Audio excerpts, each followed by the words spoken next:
Приветствуем наших подписчиков и гостей нашего канала. Друзья, мы вас всех приветствуем в изобилии и достатке. Сегодня в этом видео мы с вами уделим внимание народным приметам, традициям и обрядам на 2 июня. Поговорим о том, что можно делать и чего категорически нельзя. Друзья, далее все более подробно.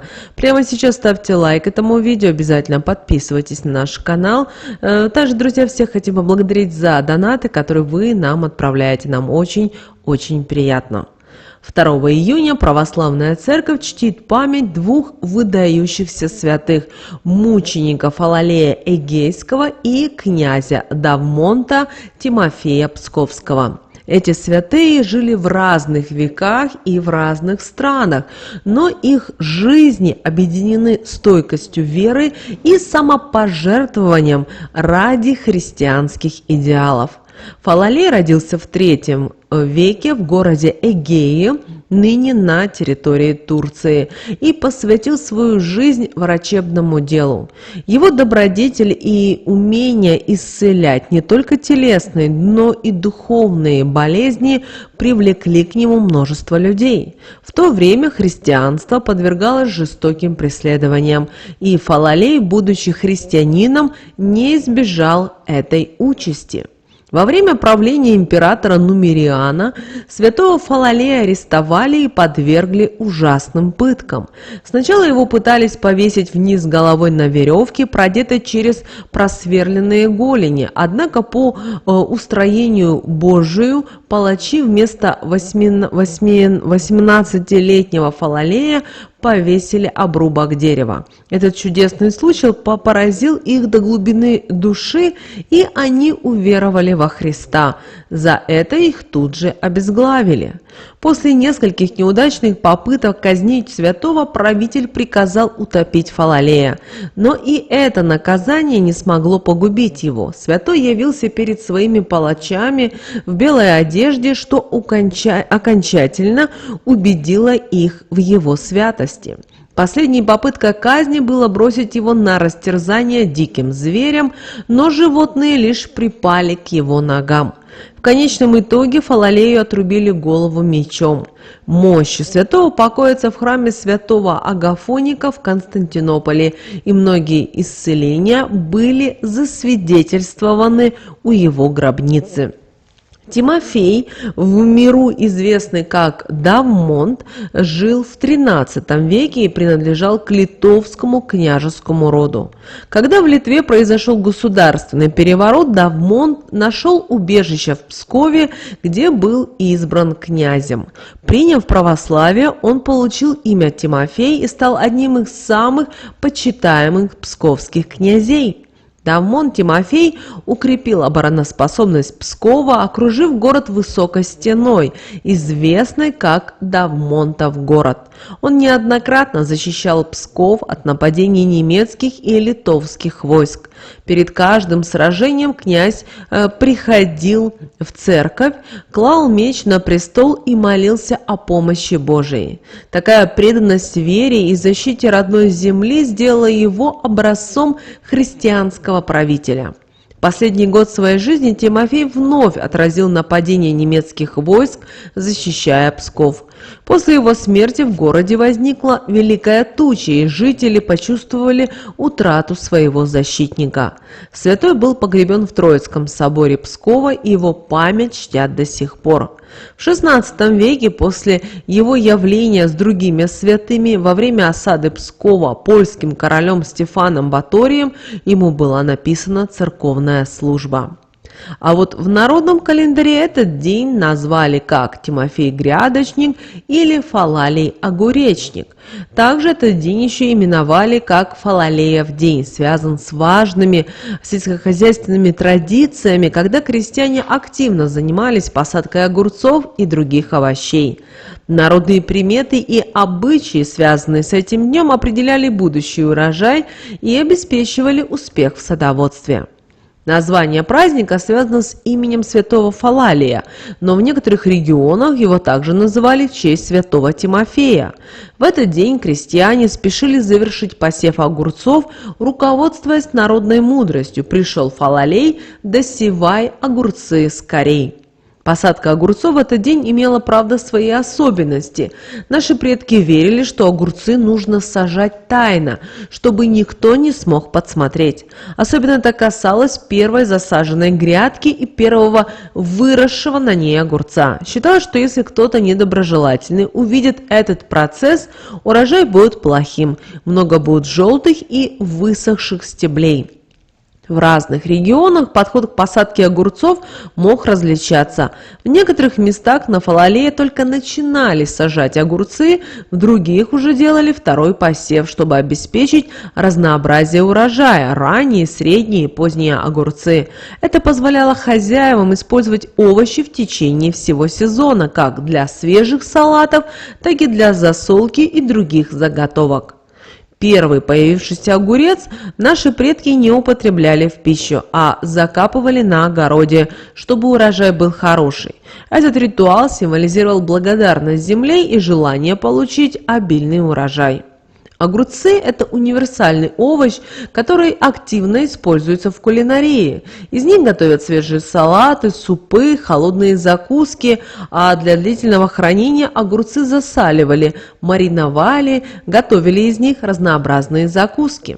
Огурцы также ценятся в косметологии за их освежающие и увлажняющие свойства. Маски из свежих огурцов улучшают цвет лица, увлажняют и тонизируют кожу. Огуречный сок используется для снятия отеков и уменьшения воспалений, а также для осветления кожи и уменьшения пигментных пятен.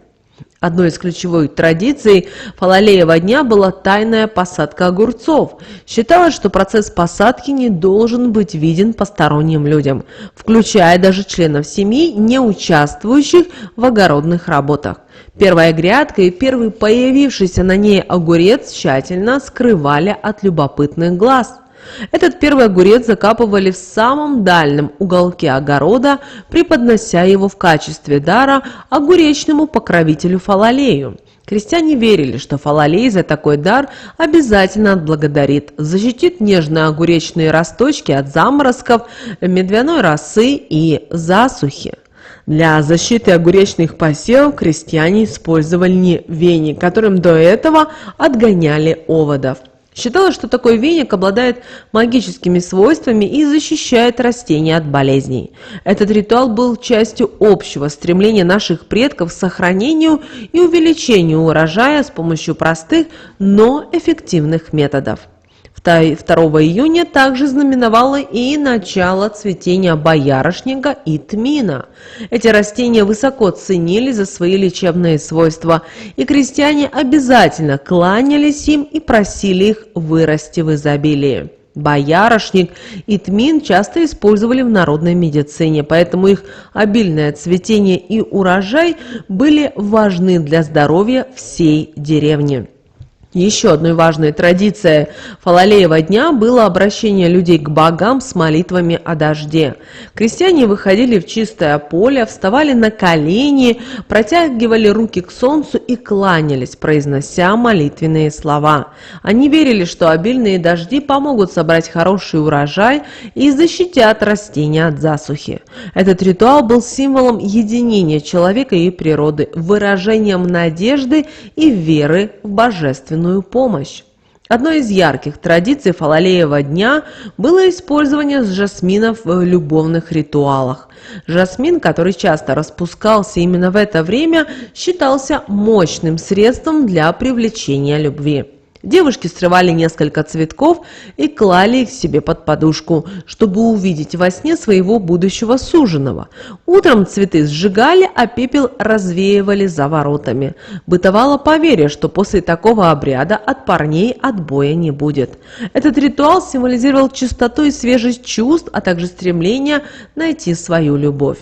Женщины использовали жасмин не только для любовных ритуалов, но и для привлечения благосостояния в дом.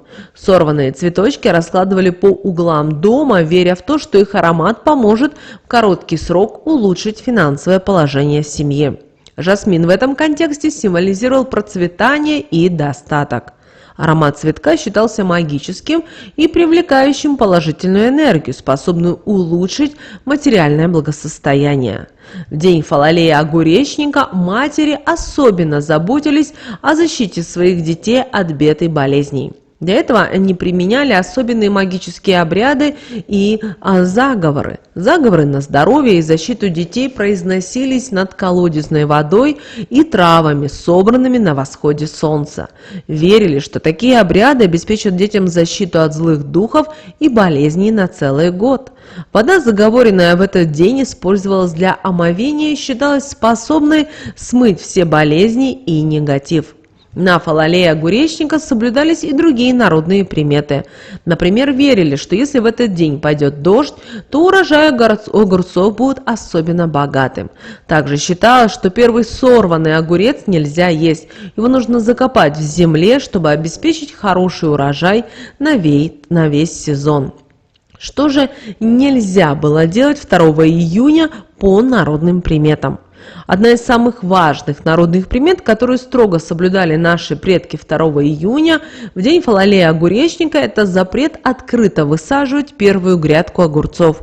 Считалось, что если кто-то увидит процесс посадки, огурцы вырастут желтыми, пустыми или горькими. Поэтому хозяйки старались высаживать огурцы в тайне от любопытных глаз. Даже близкие родственники не должны были видеть этот процесс. Секретность в посадке обеспечивала обильный и качественный урожай. В этот день нельзя было и оставлять детей с чужими людьми, поскольку малыши 2 июня особенно уязвимы. Наши предки считали, что дети в этот день нуждаются в особой защите, поэтому лучше взять ребенка с собой, чем доверить его соседке или знакомой. Матерям рекомендовано было читать защитные слова и проводить ритуалы на малыша и его одежду, чтобы уберечь его от сглаза, порчи, зависти и других бед. Нельзя было никому в этот день отдавать детские вещи, из которых ребенок уже вырос, даже если это делается из благих намерений. Считалось, что это приведет к тому, что малыш будет плохо расти и набирать вес.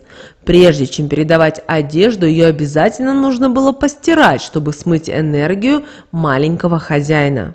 Беременным женщинам категорически запрещалось завязывать узлы, шить, вязать крючком и спицами, так как считалось, что это может привести к тому, что ребенок запутается в пуповине. В этот день беременным лучше было воздержаться от подобных занятий, чтобы избежать возможных проблем. 2 июня не рекомендовалось подстригать детей, которым еще не исполнилось 7 лет. Считалось, что стрижка в этот день может вместе с волосами снять защиту от врагов и нечистой силы. Лучше было перенести стрижку на другой день, и во время процедуры обязательно должна была присутствовать мать. Другой, даже самый близкий родственник не смог оградить ребенка от энергетического влияния посторонних людей.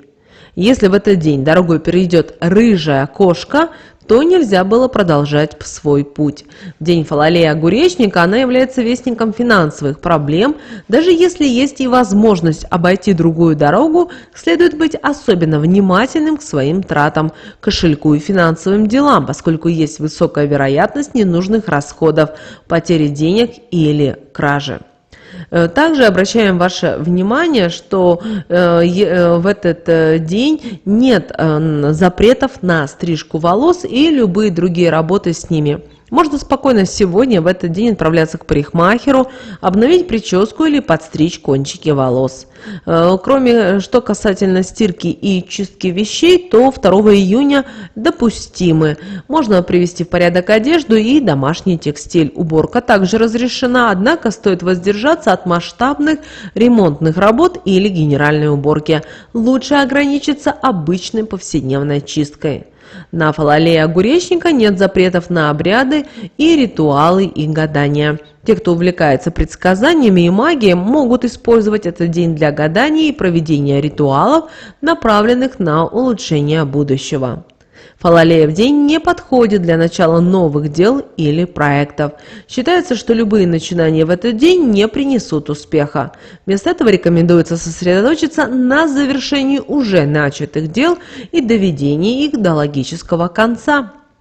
Фалалеев день также это подходящее время и для посещения кладбища. Можно навестить могилы родных и близких, навести порядок, убрать территорию и вспомнить усопших добрым словом. Это действие считается почетным и важным, оно укрепляет связь с предками и приносит душевное спокойствие. Сны, увиденные в ночь на 2 июня, могут оказаться вещими и предупредить о грядущих препятствиях и изменениях в жизни.